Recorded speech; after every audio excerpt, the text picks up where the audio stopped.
భగవాన్ ఋషి అన్నారు. ఆయన సాక్షాత్తు భగవానుడే అన్నారు. ఎలా భగవానుడు అంటే గురువు భగవానుడే. గురుర్బ్రహ్మ గురుర్విష్ణు గురుర్దేవో మహేశ్వర గురు సాక్షాత్ పరబ్రహ్మ తస్మై శ్రీ గురవై నమః.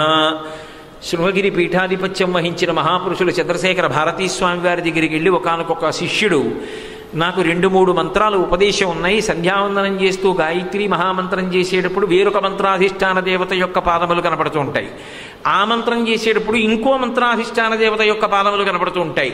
మరి అది దోషం కదా, ఒక మంత్రం చేస్తున్నప్పుడు ఇంకో మంత్రంలో చెప్పబడినటువంటి దేవత యొక్క పాదార విందములు కనపడుతుంటే ఉపాసన ఎంత దోషము రాదా? కాబట్టి నాకు ఏదైనా పరిష్కారం చెప్పమన్నారు.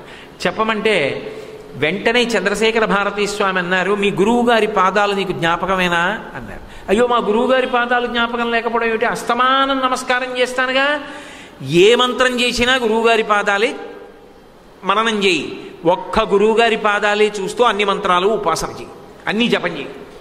అదేమిటి మరి మంత్రాధిష్టాన దేవతని చూడక్కర్లేదా?